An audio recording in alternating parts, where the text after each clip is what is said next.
Cuando nosotros recordamos el sacrificio de Cristo en la cruz de Calvario,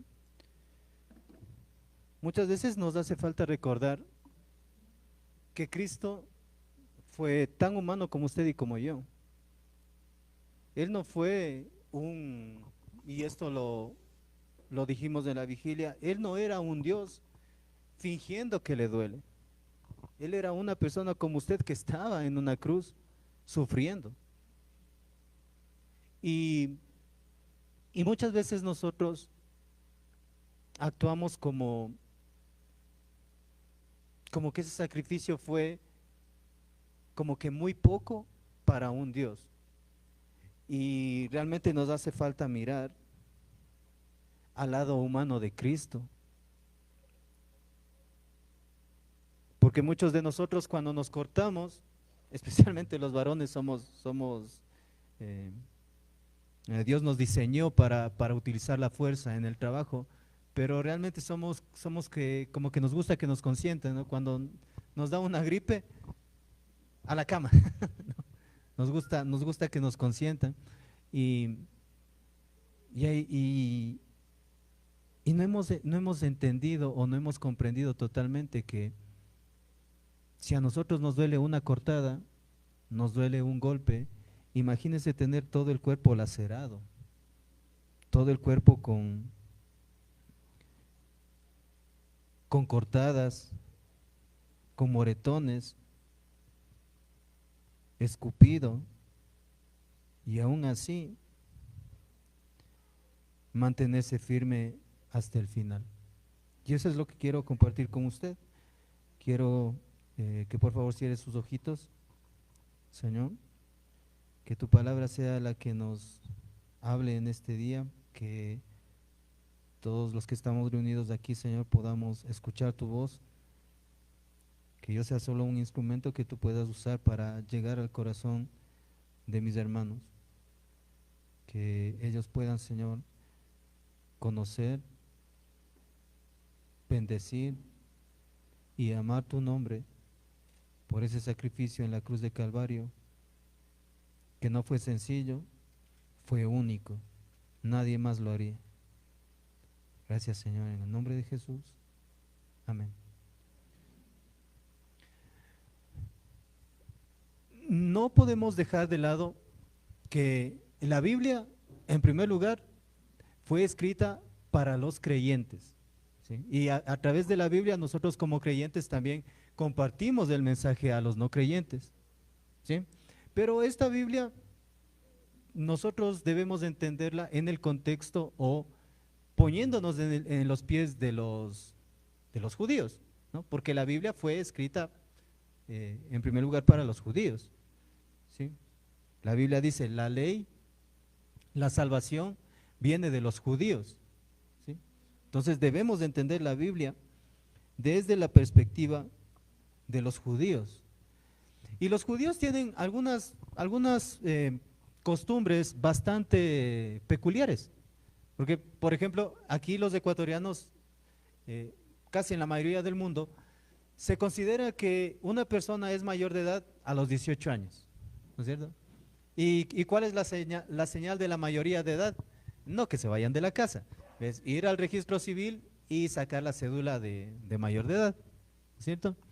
En la cultura judía, los, las personas a la edad a las que se les considera adultos es a los 12, ¿sí? Y cuando llegan a la edad de 12 años, hacen una reunión, digamos, un como culto, y ya le presentan a este miembro que deja de ser niño para pasar a ser adulto, ya participar de la congregación, de las lecturas, de todo lo que tiene que ver en, en la liturgia de los judíos. Otra cosa que resulta interesante de la cultura judía es su división social, ¿sí? Aunque la cultura judía no debería tener estratos sociales porque es una cultura basada en la fe, basada en las leyes de Dios del Antiguo Testamento, sí había ciertos estratos sociales. Por ejemplo, los más altos, los que aquí en Ecuador vendrían a ser los, no sé, banqueros o empresarios, allá los que tenían la posición más alta venían a ser los fariseos y los escribas o los maestros de la ley. ¿Por qué? Porque la cultura judía era muy religiosa, muy religiosa. Y el hecho de que una persona llegue a ser un maestro de la ley garantizaba dos cosas. Primero, posición social. Eran a las personas a las que todo el pueblo se moría por invitar. Y por eso Jesús se los dijo a los fariseos: ustedes están preocupados de lo que diga el resto de personas, pero no se preocupan realmente por lo que Dios diga o lo que Dios piense. Y segunda cosa que ellos tenían era recursos económicos, ¿sí? Porque por ser fariseos, por ser maestros de la ley, ellos recibían cierta cantidad de dinero de las ofrendas y de los diezmos. Sin embargo, esto no significa también que otras personas, tal vez por agradecimiento, por simpatía, también hagan sus colaboraciones con ellos, ¿sí? Y eso les garantizaba un estilo de vida bastante cómodo. En segundo lugar, estaban lo que los judíos consideraban los pecadores, ¿sí? Todo lo que eran publicanos. Si nosotros recordamos, Mateo era un publicano, un recaudador de impuestos. ¿Por qué razón? Porque estos publicanos, los que podríamos considerar como la clase media, eran personas que se habían aliado al Imperio Romano, personas que recaudaban impuestos para Roma, ¿sí? Para los archienemigos de los judíos. Y bueno, la naturaleza humana, por lo general, cuando uno recibe dinero, quiere más. Entonces los publicanos nunca cobraban los impuestos que debían, siempre se cobraban más, para tener ellos también su guardadito. Y si usted recuerda lo que Zaqueo dijo cuando Jesús entró a su casa, dijo: si a alguna persona yo he defraudado, le voy a devolver 4 veces en lo que yo le he defraudado. Ellos saben, los publicanos sabían que estaban defraudando, y por eso era que los judíos no tenían un odio, un resentimiento con ellos. Y por último, estaban en el estrato, no digamos muy bajo, sino en el estrato más humilde, estaba el pueblo como usted y como yo. Personas que se dedicaban a la pesca, remiendo de redes, a la agricultura, a la crianza de animales, y que por lo general era como ahorita nosotros, ¿no? O sea, los que pagan los impuestos, los que mantienen al gobierno, podríamos decir. Y este estrato social era por lo general el más olvidado, el menos atendido y el más denigrado. Si usted puede ver toda la historia de Cristo a través de la Biblia, ¿con qué tipo de personas Él se relacionó más? Con los humildes, porque eran los más olvidados, con el ciego que andaba por la calle, o tal vez con la suegra de Pedro, que era también una persona de un estrato humilde. Y por ahí sí, no digo que no haya tenido sus encuentros con publicanos y también con fariseos de la ley. Y mientras nosotros seguimos avanzando en la historia en la historia judía, encontramos algo particular en Cristo, que si bien Cristo nació en una familia humilde, desde pequeño a él ya le reconocían como un futuro maestro de la ley. Si usted recuerda, cuando se le pierde María y José, yo no sé cómo estaría María y José, ¿no? A mí una vez se me perdió el Caleb, se nos perdió o el Abril creo que, se nos perdió en un Supermaxi. Y nosotros, ¿cómo le buscamos? Porque la Abril era pequeñita. Y nosotros le buscábamos, y la Abril. Y cuando nos llaman por los parlantes, dice, no me acuerdo cómo, no sé si nos llamaron señores, Javier y Pamela, algo así creo. Su hija les está esperando en atención al cliente. Y nosotros corre. Yo no sé cómo se sentiría José y María al haber perdido a Jesús. Y si nosotros vemos la lectura, ni siquiera fue 1 o 2 horas, creo que fueron días, ¿no? 3 días me parece que fue lo que se perdió. Se imagínense, ellos ya estaban en Perú y recién se dieron cuenta que Jesús se había quedado aquí en Quito. Y ya cuando llegan, o sea, lo primero, bueno, la Biblia dice, ¿no? Que llegan, ya le encuentran a Jesús y lo primero que hacen es hablarle, ¿no? Y le dicen, eh, por qué estás aquí? Y el Señor Jesús en sus primeros años les dice, en los negocios de mi Padre debo estar. Tenía una particularidad Cristo que, aunque era de un estrato humilde, a partir de ese punto todos le veían como un futuro maestro de la ley.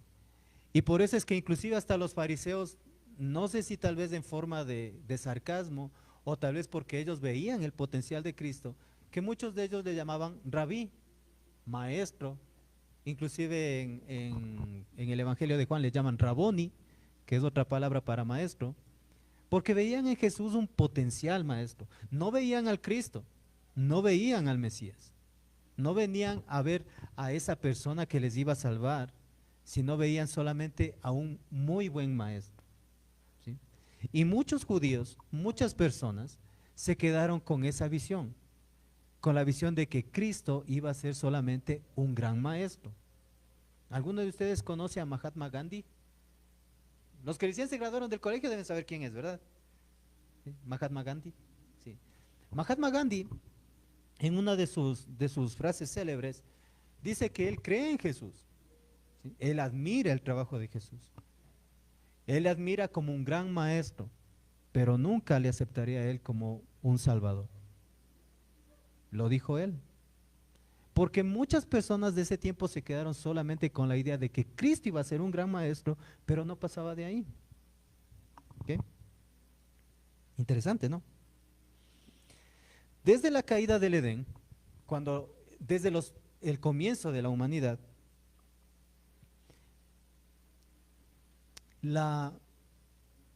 el pecado viene a ser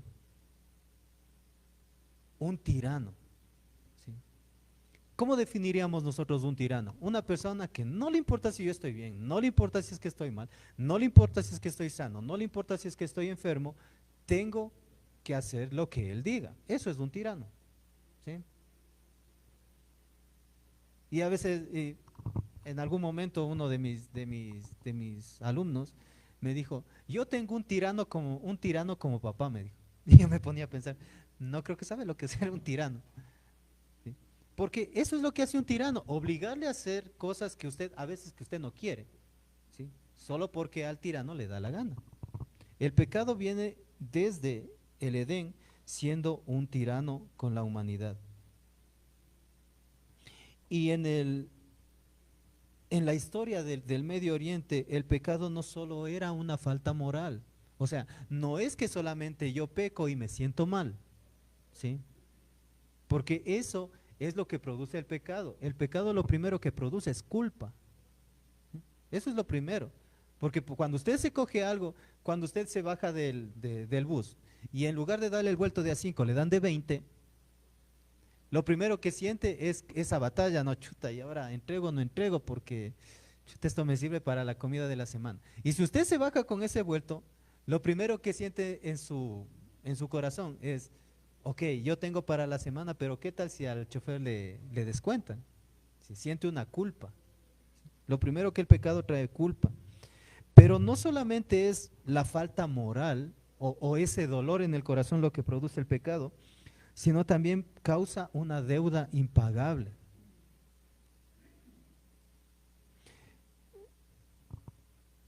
¿Cuál es la razón de los sacrificios en el Antiguo Testamento?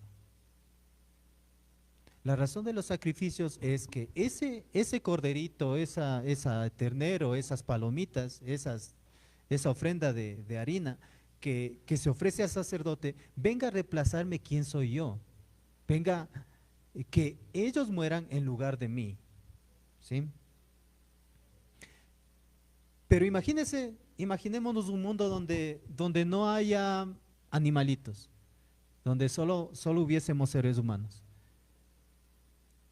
¿Cuánto tiempo de la humanidad creen que nosotros hubiésemos podido vivir si nosotros mismos tendríamos que pagar nuestro pecado? No existiría humanidad, porque el primer hombre y la primera mujer tendrían que cortarse el cuello ellos mismos para pagar su pecado. La paga del pecado es la muerte. Y sin sangre no hay perdón de pecados.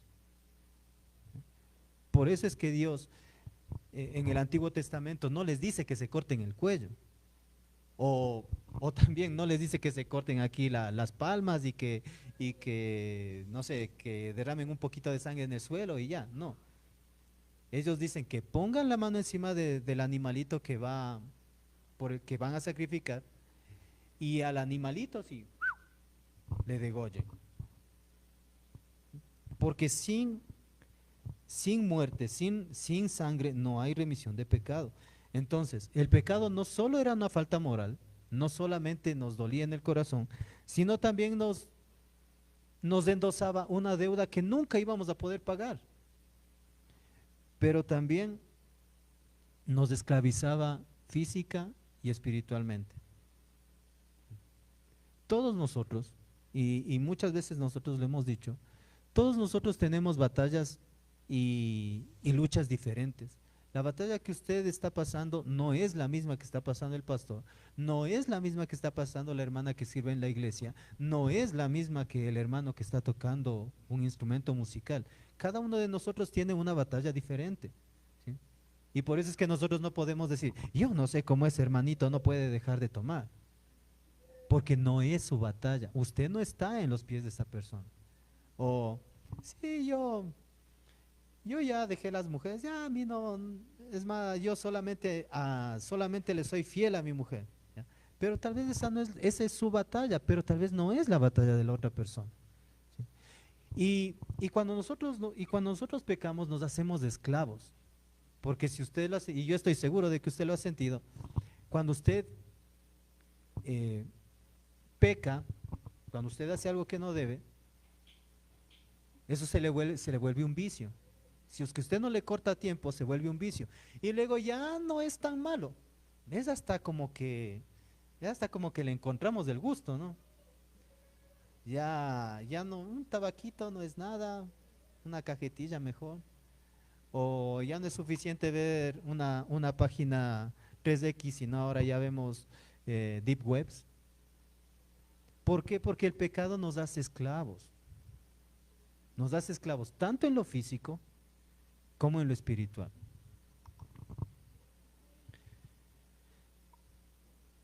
Entonces, cuando el pecado entra en la humanidad, entra a través de Adán y Eva. Y es más, los que dicen los que culpan a Adán y Eva de la caída, créanme que si usted hubiese estado en su puesto, hubiese hecho lo mismo. ¿Sí? Solamente que con otro nombre. Tal vez no Adán y Eva, sino, qué sé yo, Francisco y Noemí, qué sé yo, ¿no?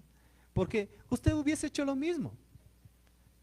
¿Cuál es la diferencia entre Adán y usted?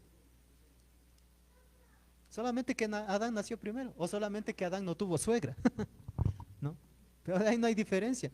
Adán fue tan humano como es cualquiera de los hermanos y Eva es tan humana como cualquiera de las hermanas.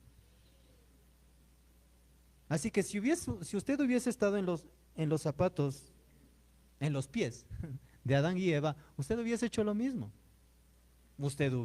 Si hubiese dejado tentar de Satanás, hubiese comido el fruto prohibido y todos nosotros hubiésemos estado en el mismo lugar, solo que con otros nombres.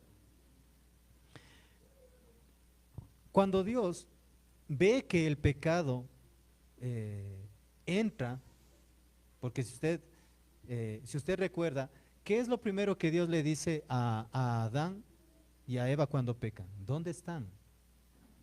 ¿Sí? No, Él no les pregunta, Él no les reprende, Él no les habla, Él primero les dice, ¿dónde están? ¿Dónde estás? Y entonces el Señor al ver a su creación caída, esclavizada, forma un plan de redención. O sea, una forma de que esta creación que yo con tanto amor hice al inicio y ahora se pierde, vuelve a encontrar el camino. ¿Sí?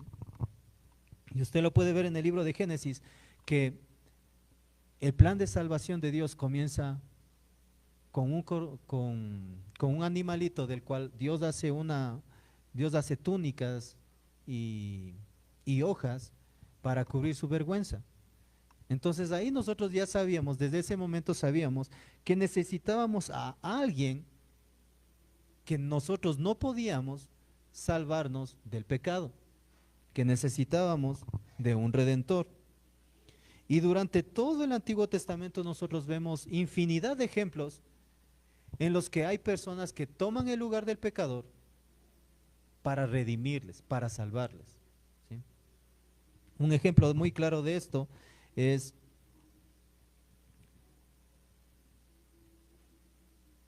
sobre el pariente redentor.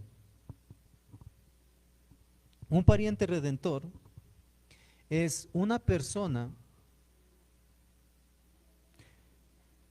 que toma su deuda, la hace suya y a usted le libera de esa deuda que usted no puede pagar. Digamos, am, digamos que, digamos que yo rompo el bajo, digamos. Estoy tocando y de pronto me caigo y el bajo se parte en dos, ¿ya? Entonces el bajo, digamos que el bajo cuesta arreglar unos $200 y yo no tengo ni siquiera para comer, ¿ya? Pero entonces viene un hermano y me dice, ¿sabe qué, hermanito? No se preocupe, yo voy a pagar ese bajo, usted tranquilo, ¿sí? Entonces ya, yo soy libre de la deuda, ¿no? De la deuda económica, bueno, porque queda la culpa, ¿no? Chuta, ¿cómo voy a romper el bajo si no era mío? Pero pagan mi deuda. Esa es una forma legal, escuche, la forma legal de pagar una deuda, que alguien más se haga cargo de lo que yo no puedo pagar. Acompáñame por favor a Colosenses 2:15.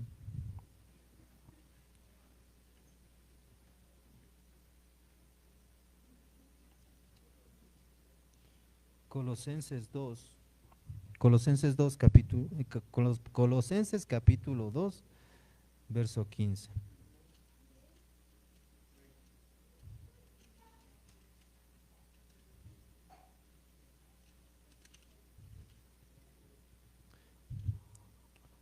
La Biblia dice, y despojando a los principados y a las potestades, los exhibió públicamente, triunfando sobre ellos en la cruz.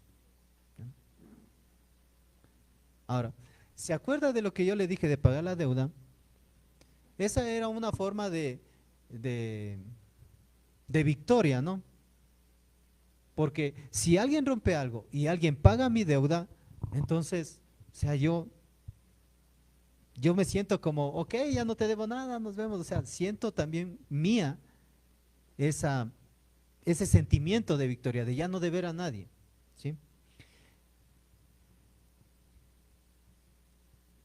Pero se acuerda que eso eso es la forma legal de pagar una deuda. ¿Se acuerda que era la forma legal? Porque nosotros tenemos una deuda legal, tenemos una deuda espiritual que no podemos pagar.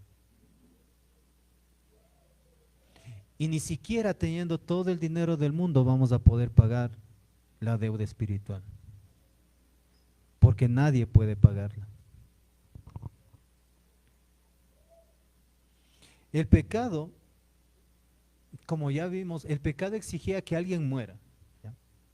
No si quiere morir usted o si quiere tal vez poner a alguien para que muera por usted, pero el pecado exigía que haya una muerte, que haya alguien que se haga cargo de esa deuda, ¿sí? Alguien tenía que hacerse cargo de esa deuda.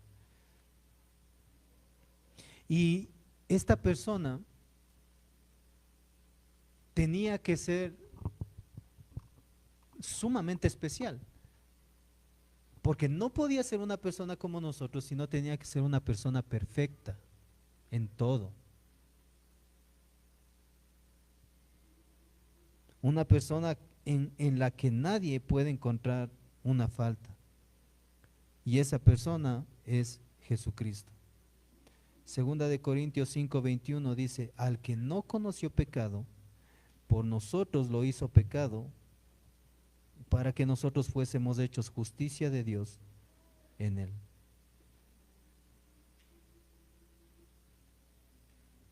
Entonces, Cristo toma ese lugar, Cristo toma nuestro lugar en la cruz de Calvario. Dios deposita sobre Él todo el peso del pecado del mundo, todo el peso de los pecados de ese momento y de todos los que nosotros cometeremos hasta su segunda venida. Lo clava en la cruz. Cristo muere por nosotros, hay el derramamiento de sangre. Nuestro pecado nuestra deuda se salda, o sea, ya no hay nada que nos ate al pecado y Cristo resucita. Nuestra deuda legal está pagada y también está pagada nuestra deuda espiritual. Están pagadas las dos deudas que nosotros tenemos, la deuda legal, porque nadie podía pagar el precio del pecado, y la deuda espiritual, que es la separación eterna de nuestro Dios.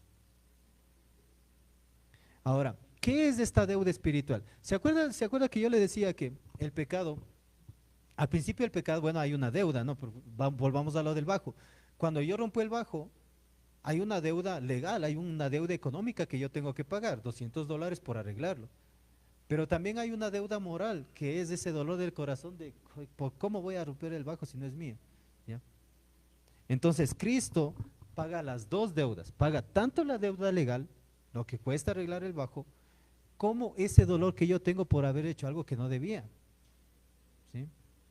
Paga los dos tipos de deudas y ahora ya no necesitamos hacer lo que el tirano quiere. Ahora el pecado ya no nos puede decir a nosotros qué hacer. Porque Cristo venció en la cruz de Calvario al pecado. Usted no puede decir que es esclavo de algo porque Cristo le ha hecho libre. Hay una frase me parece que es del pastor Adrian Rogers, que dice que nosotros oramos no para declarar, no para ganar la batalla, ¿sí? Porque la batalla ya está ganada. Nosotros oramos para recordarle al diablo que él está vencido. Ese es el punto de vista. Porque nosotros ya no debemos ser esclavos del pecado, ¿sí? Pero la victoria no estaría completa sin el sello de la cruz de Calvario, que es la resurrección de Cristo. Si Cristo hubiese recorrido todo el camino de la cruz, si hubiese sufrido cada clavo, cada espina, cada latigazo en la cruz de Calvario, si hubiese dado su último aliento, si hubiese dicho las últimas 7 palabras en la cruz, y si no hubiese resucitado, todo sería en vano. Porque sepa que la raíz de nuestra fe es la resurrección de Cristo. Nadie lo ha hecho, solamente Cristo. Y por eso es que nuestra fe no se basa en las buenas obras, en lo que yo puedo hacer o no puedo hacer, en lo que yo hago o dejo de hacer. Mi fe está basada en lo que Cristo hizo, resucitar por mi salvación.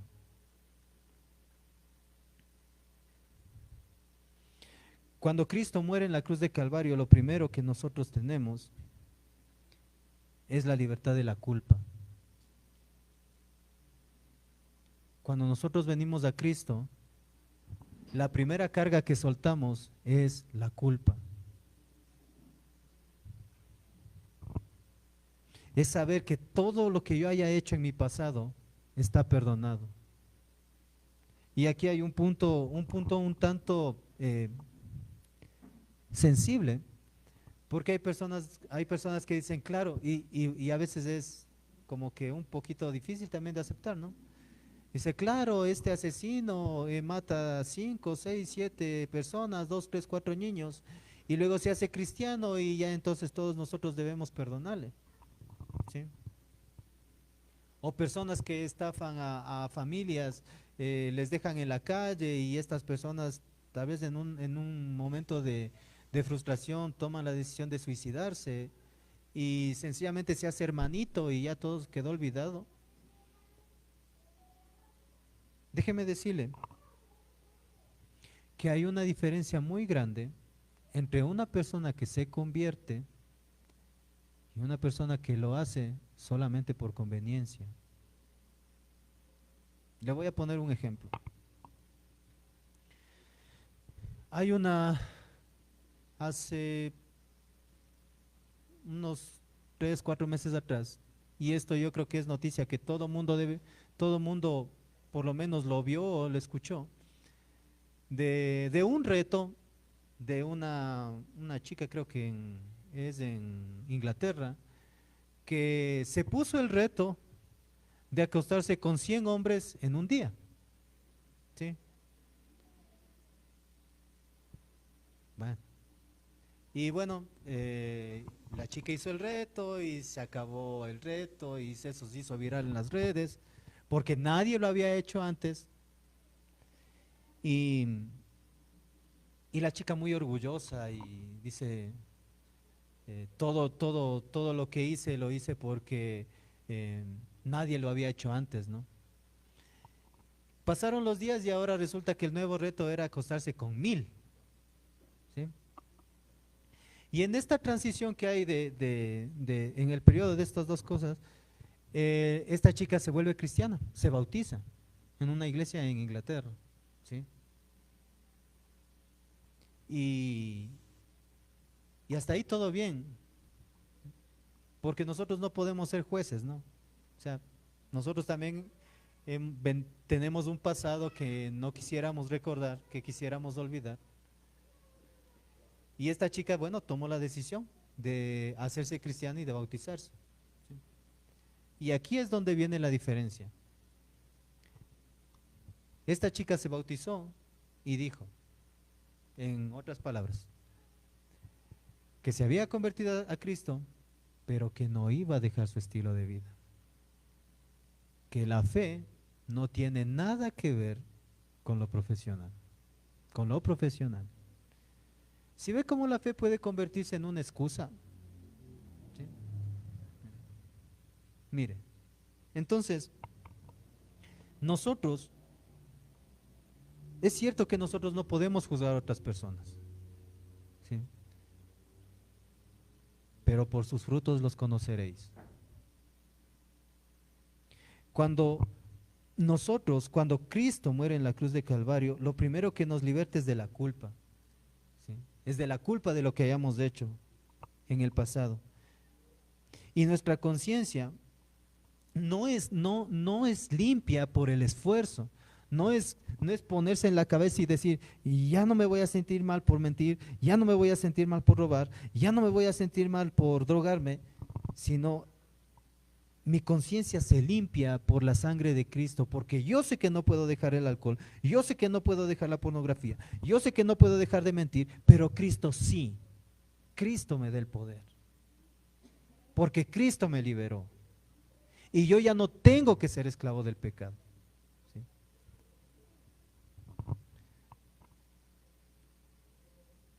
El pecado ya no es nuestro dueño, pero todavía está en nosotros, ¿sí? O levante la mano el que nunca ha pecado, el que a partir de lo que usted se convirtió en cristiano nunca pecó, ¿no? Sí, ¿no es cierto? Porque el hecho de que nosotros seamos cristianos no significa que seamos perfectos o que hayamos dejado de ser humanos. Significa que ahora Cristo es nuestro dueño y ya no el pecado. Romanos 6, del 12 al 14, si usted puede acompañarme.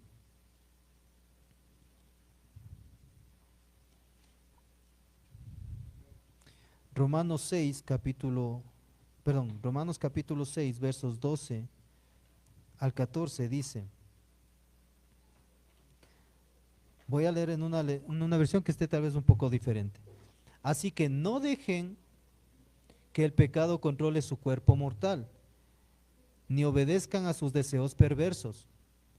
No utilicen ninguna parte de su cuerpo como arma de injusticia del pecado.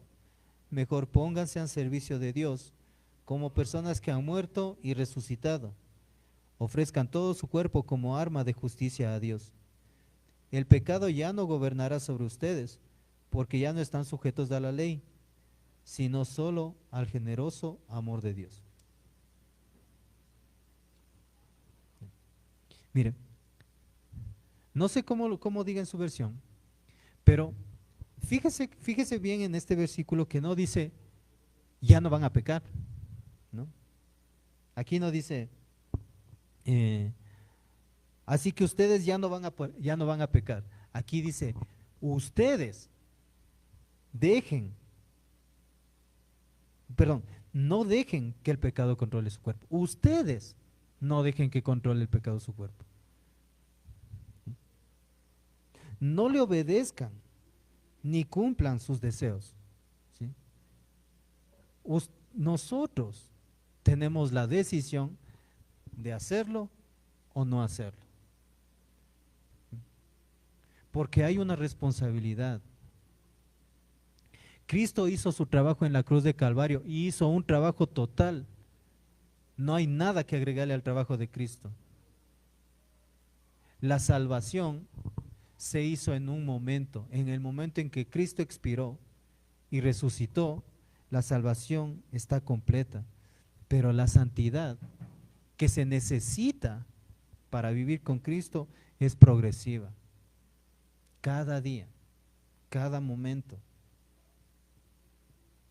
Porque el pecado vive en nosotros, todavía está ahí, pero ya no es nuestro dueño. El pecado ya no es quien nos dice cómo actuar. Nosotros somos los que obedecemos, somos los que decidimos hacerlo o no. Cada uno de ustedes es seducido por la concupiscencia de su carne. Cada uno de nosotros es tentado, cada uno de nosotros es seducido, es engañado, es enredado para pecar. Porque si usted sabe que tiene problemas, digamos, que tiene problemas con la mentira, y usted se va a un lugar donde sabe que ya le descubrieron que dice mentiras, o sea, lo que está haciendo es echándose al agua.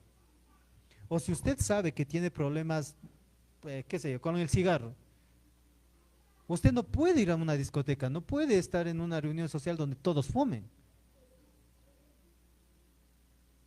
Usted decide si hacerlo o no. Si usted tiene problemas con la lujuria, ¿sí? Usted no se va, usted no va a dar paso a quedarse solo en casa con la computadora y con conexión a internet. Usted es el que decide hacerlo o no hacerlo. Porque el pecado ya no es su dueño, vive en usted, pero usted ya no es su esclavo.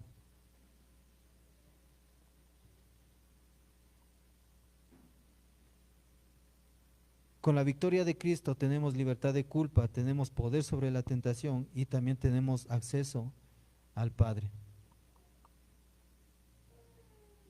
Yo creo que usted ya lo sabe que el velo del templo, cuando nosotros escuchamos velo o cortina del templo, dice, cuando nosotros escuchamos cortina del templo, nosotros vemos esas cortinitas, ¿no? Que tenemos ahorita, esas cortinitas así, chiquitas, chiquitas.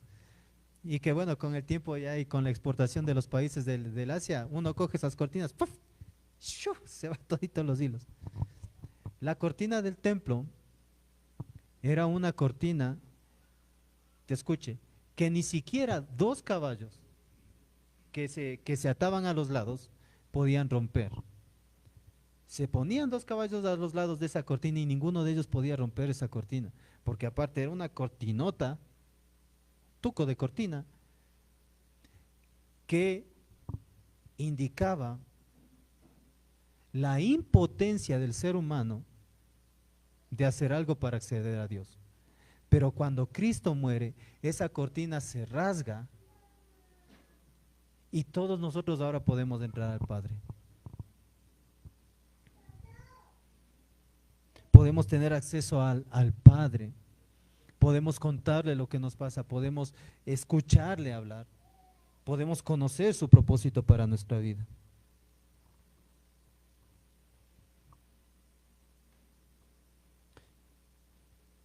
Ahora, con todo lo que nosotros sabemos, con todo lo que nosotros hemos visto, con todo lo que nosotros hemos aprendido en la vigilia, en esta Semana Santa, todos los canales se han volcado a proyectar películas de Cristo y la pasión y el sacrificio y la resurrección.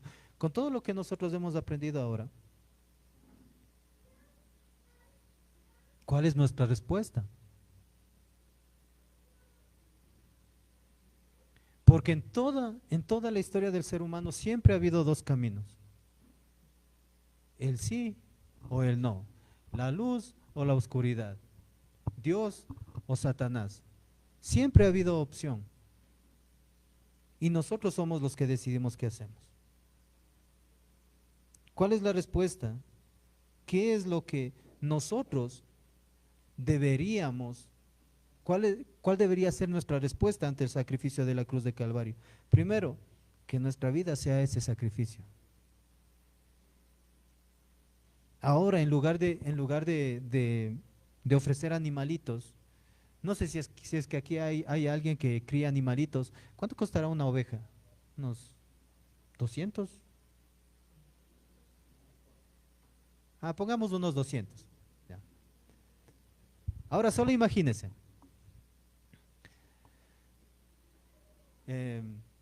Voy a ser muy sincero, yo no le digo toda la verdad a mi esposa cuando son deudas, porque yo sé que eso ocasiona, hay discusiones, ¿no? No es, bueno, ya. Entonces, imagínense que yo tengo que comprar una ovejita cada vez que yo le oculte algo a mi esposo. ¿Ya? Imagínense, y imagínense yo llegando a mi casa con 5 ovejas, ¿sí? Y de un día para otro tengo que degollarles a todas esas 5 ovejitas para que ese pecado de ocultarle las cosas a mi esposa se borre. Imagínense cuántos son $1,000 que voy a gastar en un día, en uno. Y por lo general el fin de mes no son 5, han de ser unas 20, porque es cuando ya llegan las cuentas, ¿no? Y así, imagínense tener las ovejas a la fila, el 31, y el primero que no haya ninguna oveja, pero que todita la casa esté llena de sangre. Porque ahora el ofrecer sacrificios ya no se pide. Lo que sí se pide es que usted ofrezca su vida como un acto de adoración. Y eso es todavía más difícil. Porque estoy seguro que si nosotros tuviésemos el dinero, tuviésemos los recursos para que en lugar de dejar de mentir, comprar una oveja cada vez que mienta, o comprar una oveja cada vez que me quiera ir de farra, créame que el ser humano está tan propenso al pecado que lo haría. Compraría todas las ovejas del mundo con tal de no cambiar su vida. Romanos 12:11 dice: así que, hermanos, os ruego por las misericordias de Dios que presentéis vuestros cuerpos en sacrificio vivo, santo y agradable a Dios, que es vuestro culto racional. Mire, Dios no quiere sacrificios, no quiere sacrificios de animales. Dios quiere que usted viva para Él. La segunda cosa que una persona, que un cristiano debería hacer en respuesta al sacrificio de Cristo es la obediencia motivada por el amor. Porque hay dos tipos de obediencia. Hay la obediencia que es obligada y la obediencia por amor. Usted recuerda en la parábola de Jesús que había dos hermanos, ¿no? Y el papá le dice al mayor, necesito que me ayudes en este trabajo. Dice, sí, papi, cuenta conmigo, yo estoy ahí. Y no fue. Y luego le dice al hijo menor, le dice, necesito que me ayudes en el trabajo. Ay, papá, otra vez. Pero al final termina yendo. ¿Sí? Hay una obediencia que es por obligación y hay una obediencia que es por amor. La obediencia que es por amor busca la santidad, porque lo hago por voluntad. No obedecemos para ser amados. Yo no obedezco a Dios para que Él me ame. Yo no le obedezco a Dios para tratar de ganar algo de Él.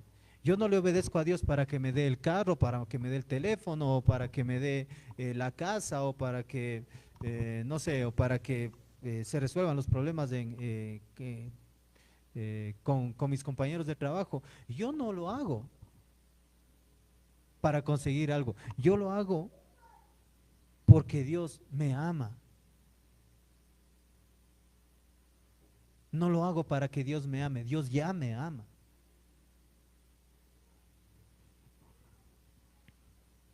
Si Cristo venció al pecado, nuestra gratitud debe mostrarse en no volver a ponernos las cadenas otra vez. Y tercero, un creyente agradecido con el sacrificio de Cristo en la cruz de Calvario debe realizar la gran comisión. Lo que usted recibió debe compartirlo con alguien más. Y gracias a Dios yo he aprendido que la gran comisión no solamente es llenar la iglesia de personas, sino es que las personas que asistan estén firmes, sepan muy bien quién es Dios en su vida, cuál es su identidad en Cristo, y que ellos luego también puedan decirlo a otras personas. Que no solamente es llenar la iglesia, sino que los que están aquí también aprendan y lo compartan. Así que después de todo lo que usted ha escuchado, ¿cuál es la decisión que va a tomar? ¿Qué es lo que va a hacer de ahora en adelante? Porque nosotros podríamos pasarnos aquí hasta las 4 de la tarde enseñándole de la muerte de Cristo y de la resurrección y de los beneficios y del pecado y de todo, pero si usted no toma una decisión, entonces todo el tiempo que nosotros pasemos enseñándole no va a servir de nada. Nosotros esperamos que la victoria de Cristo sea su victoria. Que ahora el agradecimiento que usted le muestra a Dios, sabiendo todo el sufrimiento que Él tuvo que pasar, todo lo que Él sacrificó por usted, ahora usted lo devuelva, en una forma de decirlo, usted lo devuelva en obediencia por amor. Nada más. Primera de Corintios 15, 17.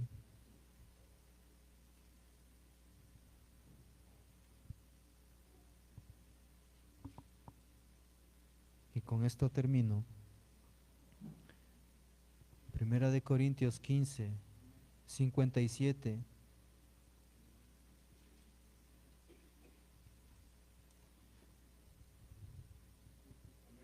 Primera de Corintios 15, 57 dice, más gracias sean dadas a Dios, que nos da la victoria por medio de nuestro Señor Jesucristo.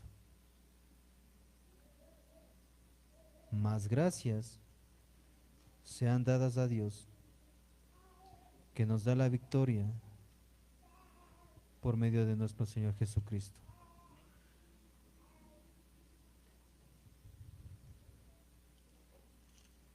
En esta versión dice, pero demos gracias a Dios que nos ha dado la victoria a través de nuestro Señor Jesucristo.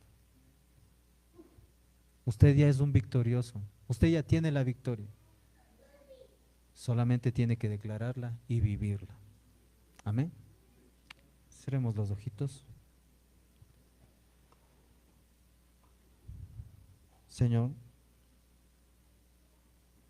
todo ese sacrificio que hiciste en la cruz de Calvario no merece más que nuestra obediencia sincera y nuestro compromiso, Señor, de cada día ser más como tú. No somos perfectos, Señor, y tú lo sabes. No somos esos creyentes que deberíamos ser. Pero sabes, Señor, que nuestro deseo es cada día parecernos más a ti.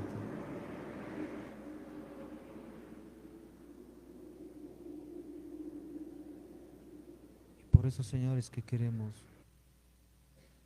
rendir nuestra voluntad,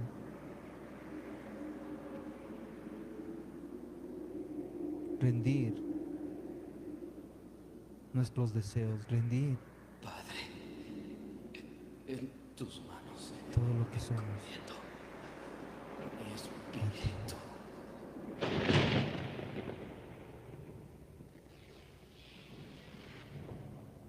Realmente fue impresionante oír sus últimas palabras en la cruz. Siempre que este hombre hablaba, sucedían cosas extrañas. Pues yo vi mucha gente que fue sanada por él, aunque a nosotros los soldados romanos nos prohibían hablar de estas cosas. Yo estuve parado junto a esa cruz y la verdad no quería estar ahí, porque cuando volteaba para ver a Jesús, su mirada me hacía sentir y pensar que yo debería estar en su lugar. Él no me veía con odio, sino que a pesar del gran sufrimiento que padecía y de su expresión de agonía, Él me miraba con amor. Y aún no alcanzo a entender por qué Él decía palabras como: Padre, perdónalos porque no saben lo que hacen. En mi interior yo le decía: vamos, si eres el Hijo de Dios, ¿por qué no bajas de esa cruz?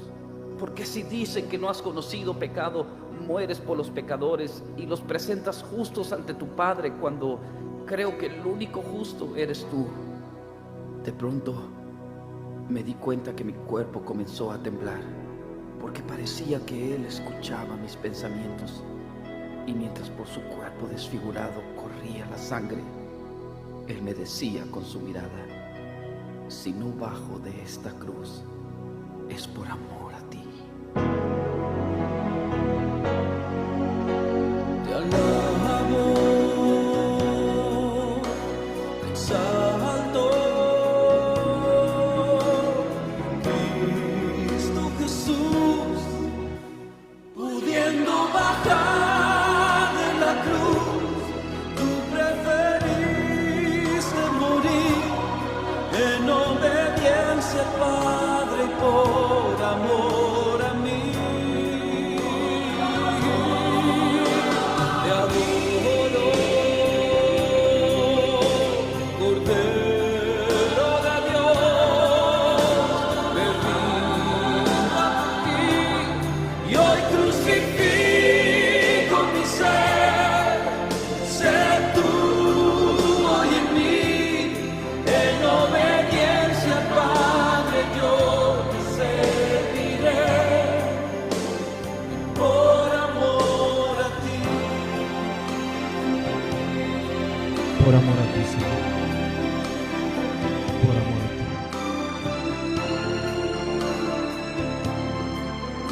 Yo no sabía qué hacer. Unos se burlaban de él, otros a lo lejos lloraban porque nunca lo volverían a ver. Aunque supuestamente él dijo que al tercer día iba a resucitar.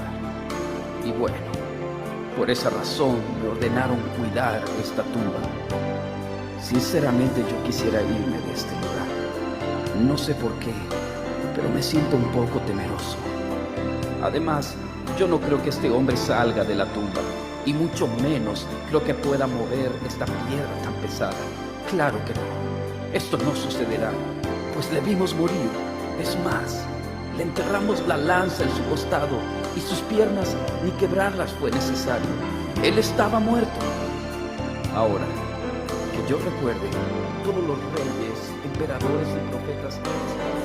Jesús, Hijo mío, por cuanto no te aferraste al ser igual a mí y renunciaste a todo lo que era tuyo, tomando forma de siervo y condición de hombre, haciéndote obediente hasta la muerte. Yo te levanto con el poder del Espíritu Santo, venciendo a la muerte, y te doy el más alto honor y el más excelente de todos los nombres, que es sobre todo nombre.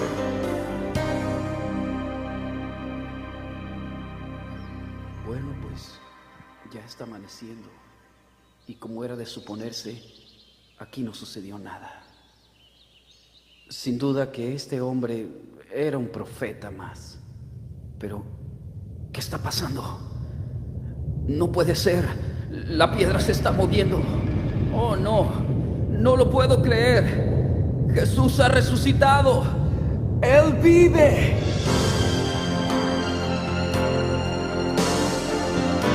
Yo soy la resurrección y la vida. El que cree en mí, aunque esté muerto, vivirá.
Cristo vive y vive por usted.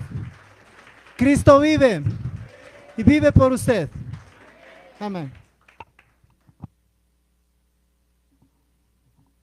Por favor, los hermanos diáconos que nos van a ayudar con la Santa Cena.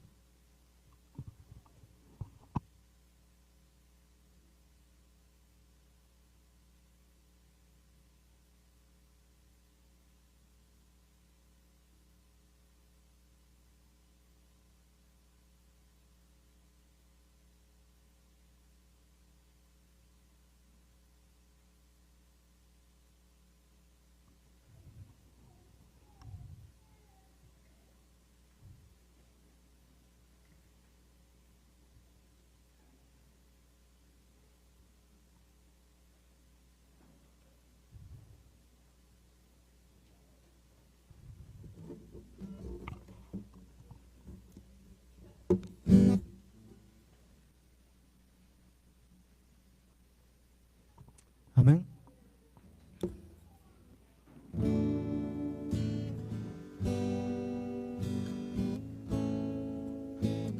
Recibimos la Santa Cena recordando lo que vamos a vivir en el cielo. Ese banquete, esa mesa que el Señor mismo va a poner para nosotros, llena de festines, y que nos recordará que todo lo que sufrimos en este mundo tuvo una razón, y que ahora ya no habrá más llanto, ya no habrá dolor, sino solamente un gozo eterno de estar siempre con nuestro Señor Jesucristo.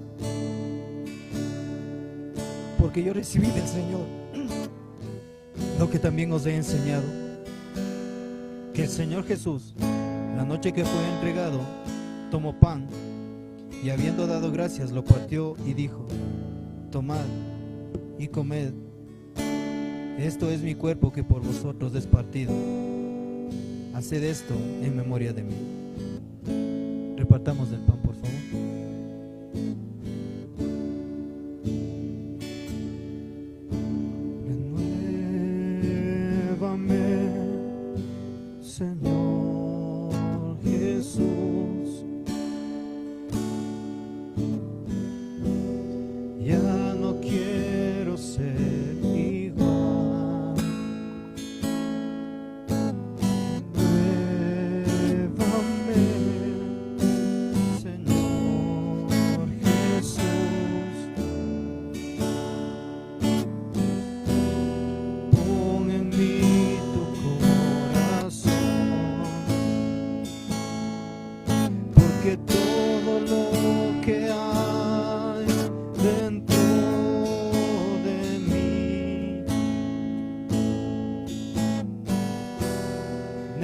necesita ser cambiado, Señor, porque todo lo que hay dentro de mi corazón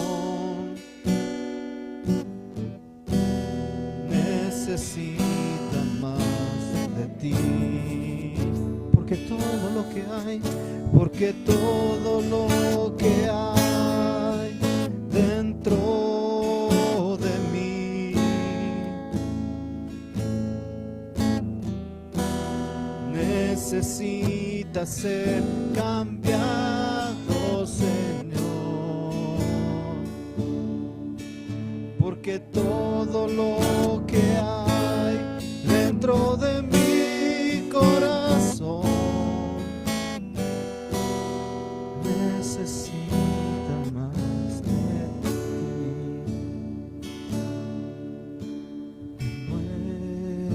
Muévame, Señor Jesús.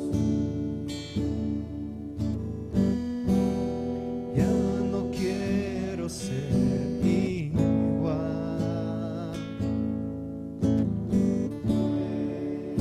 Muévame, Señor Jesús.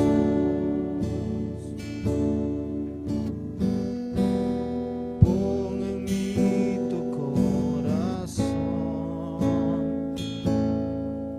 porque todo lo que hay dentro de mí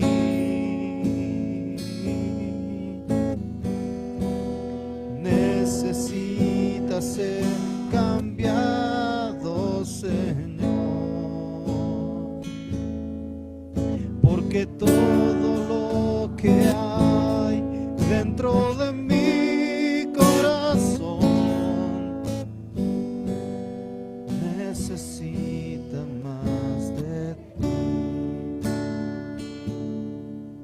porque todo lo que hay dentro de mí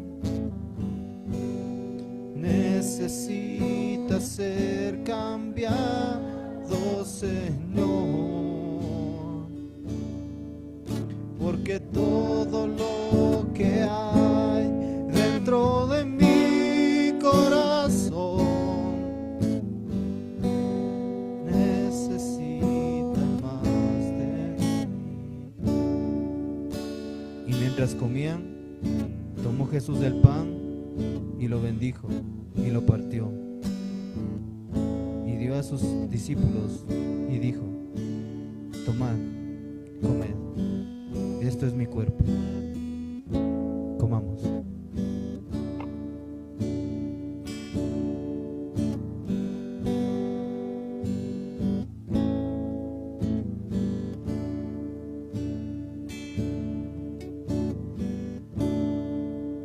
Y tomando la copa y habiendo dado gracias, les dijo: bebed de ella todos, porque esta es mi sangre del nuevo pacto, que por muchos es derramada para remisión de pecados. Bebamos.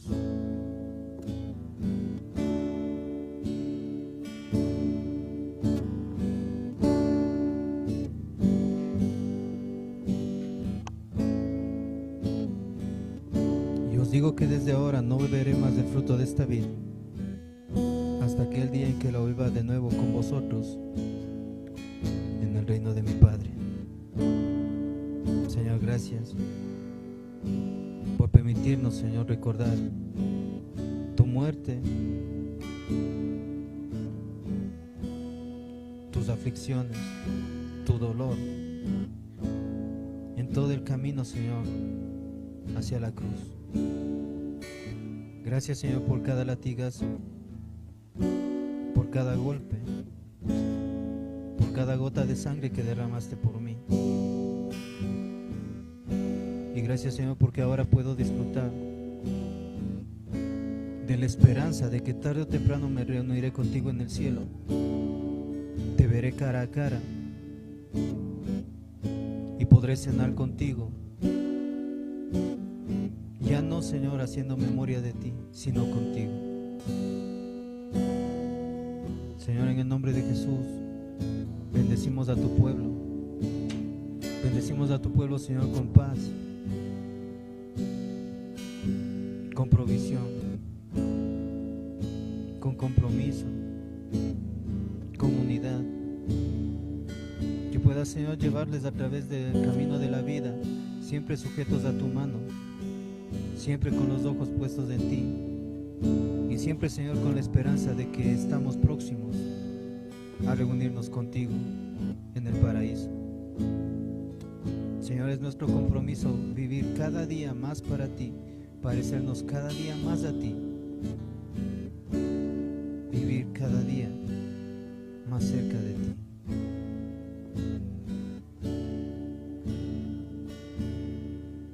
Porque todo lo que hay dentro de mí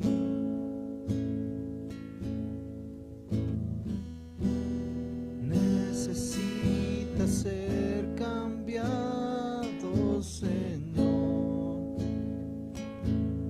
Porque todo lo que hay dentro de mi corazón